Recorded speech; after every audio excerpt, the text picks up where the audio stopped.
Okay, so today we're talking about achievement over fulfillment. I'm so glad to be joining all of you and really addressing the amount of pressure that we put on ourselves to achieve in our life.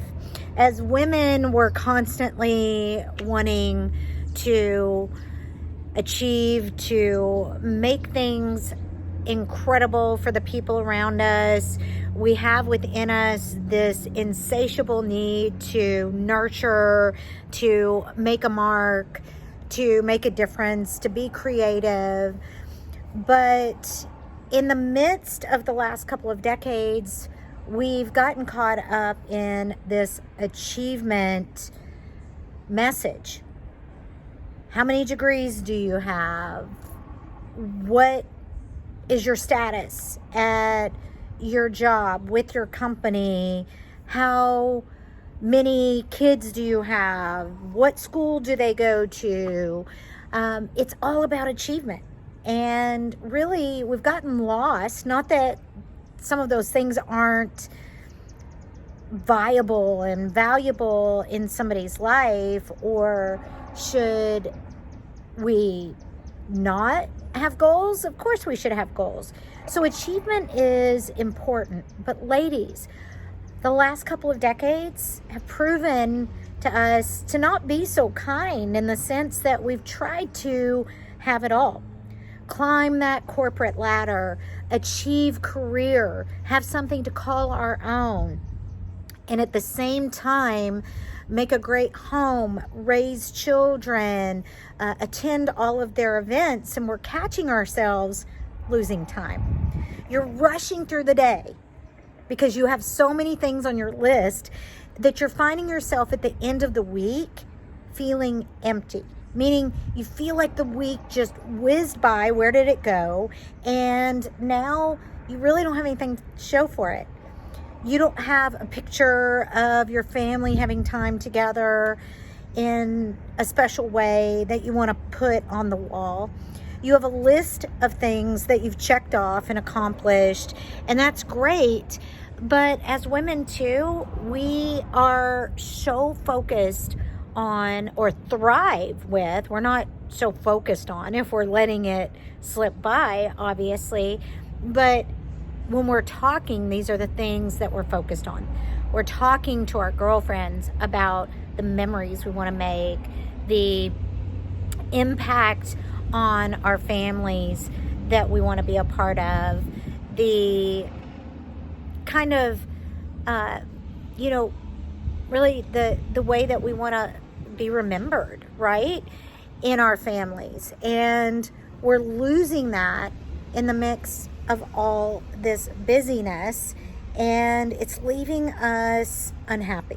And it's showing up in ways that we can't even figure out, because we've gotten so used to this routine now. We've gotten so used to the patterns now. We've gotten so used to what society wants from us, expects from us, what our families' gauge of our success is now, because they're also influenced by the news, periodicals, the next door neighbor. And instead of focusing on all of the degrees and how many, promotions we've gotten at work or anything like that, maybe we need to start focusing again on the balance of being truly happy, having those moments that you want to put on your wall. You just don't go into anybody's house and see a wall full of, this is when I got a raise, this is when I got a new office, awesome, promotion. It doesn't work that way. You see walls full of vacations with your family, time that you have with your kids, memorable moments of celebration, anniversaries, reunions, birthdays, special travel, all kinds of things like that. That's what you're going to remember. Those moments, those special times. So really keep in mind, as you're filling your days, what is it that truly makes me happy? What makes me feel that my heart is full, joyful, excited about waking up, excited about life, really excited about the next adventure, because it's that zest for life that makes us feel younger, that makes us feel alive. And as women, we're so sentimental that if we feel like we're missing out, then we are unsettled. And this is where I really want you to think, do you feel that you're more moody? Do you feel that you are angry and you can't really place what it's about, or unfulfilled and you don't know why, when you have beautiful children and a great job or a great business? Then think about what you're filling your days with, because achievement over fulfillment is never fulfilling. Fulfillment is fulfilling. So achievement can be included in that, but don't forget about the precious moments, because ladies, you don't get time back. So a couple of tips. For me, I wake up every day making sure that I get time with my son. Some way, form, or fashion, we make a connection. I don't just go rearing into a day of business, a day of thinking about my goals. I think about the richness of my life, and I stop and I put some focus towards the things and the people that I'm grateful for, that I'm thankful for. And that time, that pause, gives me a feeling that I'm doing things for the right reasons. Number 2, I make sure that I experience during a day things that switch the patterns up. So what's fulfilling for me, and it's different for all of us, is I'm a foodie. I love new restaurants. I love discovering new great recipes. I love travel. I love to get out and be in the outdoors, go hiking. Many of these things are ways that I can express myself or make sure that I'm taking care of my body and my mind at the same time as I'm experiencing something new. And I would challenge all of you as a number 2 to mix it up and make sure that you're not getting stuck in the day in and the day out patterns that leave us feeling empty, because nothing changes. It's boring, it's too predictable, and quite frankly, you need some zest, you need some excitement in your life. So think about adding that to your day as well. Number 3, I make sure that I get some me time. Leaving yourself behind is never fulfilling. You will find yourself trying to pour out to everybody else, especially as a woman. We're multitaskers, we're such nurturers, in a way that will drain you, even with a cup full. And so if you're trying to work off of half full or a quarter full, you're not going to be your best. So be a little selfish here and give yourself some self-love. Stop. Give yourself 30 minutes a day, an hour a day to get a great book, or stop and have some meditation time. Go to a yoga class, go for a great hike, just sit outside and listen to the great outdoors, or go to your favorite place to eat, and just take your time and really enjoy and don't feel rushed.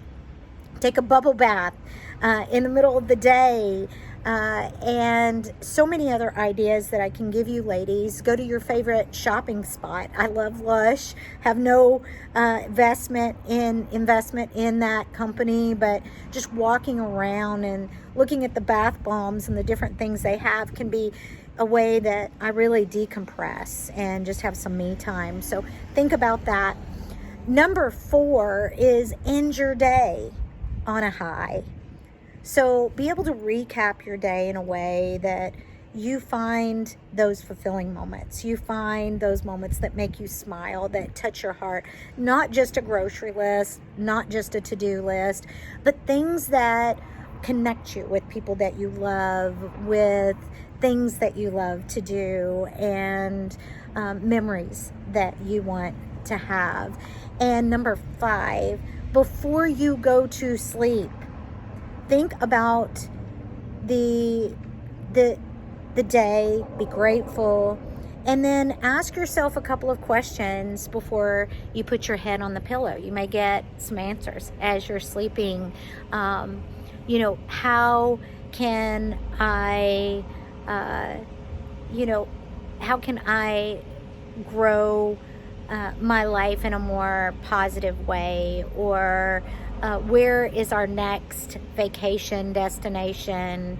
Or how can I impact the world for the better? Or what is the next big solution or answer that people need to know about? If you're really great at creating, or maybe you're wanting a patent on something, think about the questions that you can ask to get your mind going in a positive direction. A lot of times, especially as women, we lay our head on the pillow, we are tired from the day, but that's when our gears start running. And it's hard for us to slow down and really calm ourselves and relax. Start focusing on all of the things that bring you joy, that get you excited, that give you vision for the future, that make you feel grateful and alive, and go to sleep on that note. And if you really want to kick it up, put on some great meditation music or soothing sounds that are healing or great for sleep. You can find these on YouTube, and really get a good night's rest, because that's fulfilling too. That's when your body's healing itself, and waking up the next morning and feeling rested is a great way to start your day and to start checking off those 5 key fulfilling aspects to your day that I just gave you tips on. Ladies, thanks for joining me. I'm excited to hear all about your great adventures and what fulfills you and makes you really the most happy. It's what it's all about. So give yourself that time and that recognition, ladies, and I promise you that achievement will come, but your life will be more fulfilling. So those are the tips for today, and I hope whatever you're doing for the rest of the day, that you go out, make it a great one, because you don't get it back. And I'll see you soon. Bye-bye.